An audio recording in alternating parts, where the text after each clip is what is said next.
আজকে এত ছোট ছোট, বাবা এগুলাই একটু বড়। ছোট ছোট এমন করে বলছে। এখানে কতগুলো চিকেন আছে জানিস? পুরো হাফ কিলো চিকেন আছে। হাফ কিলো চিকেনে চিকেন পকোড়া করছি, তাও আমাদের করে মনে করে দিশা করা যায় না। এই দেখো, তাও তো এই দেখো হাফ কিলো চিকেন পকোড়া করি, কিন্তু তাও মানে এক একজনের মানে পোষায় না খেয়ে। তার জন্য আজকে বুদ্ধি করে কি করেছি, চিকেনগুলোকে একদম কিমা করে দিয়েছি। অতটা কিমা করিনি, মানে ছোটো ছোটো একদম ছোটো ছোটো পিস করে করেছি। দেখো কতগুলো হয়ে গেছে। আর এটা একটু বড় বড় করে রেখেছি, কারণ আমার বরের আবার এই এত ঝুড়িটা পছন্দ হবে না, তার জন্য ওটা একটু আলাদা করে রেখেছি। আর এটা কি? উমা, এটা কি? এটা তো বোঝাই যাচ্ছে না, এটা কি?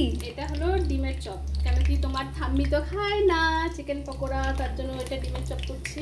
ওটা ভাজা করে নিয়ে তারপর এটা করছি।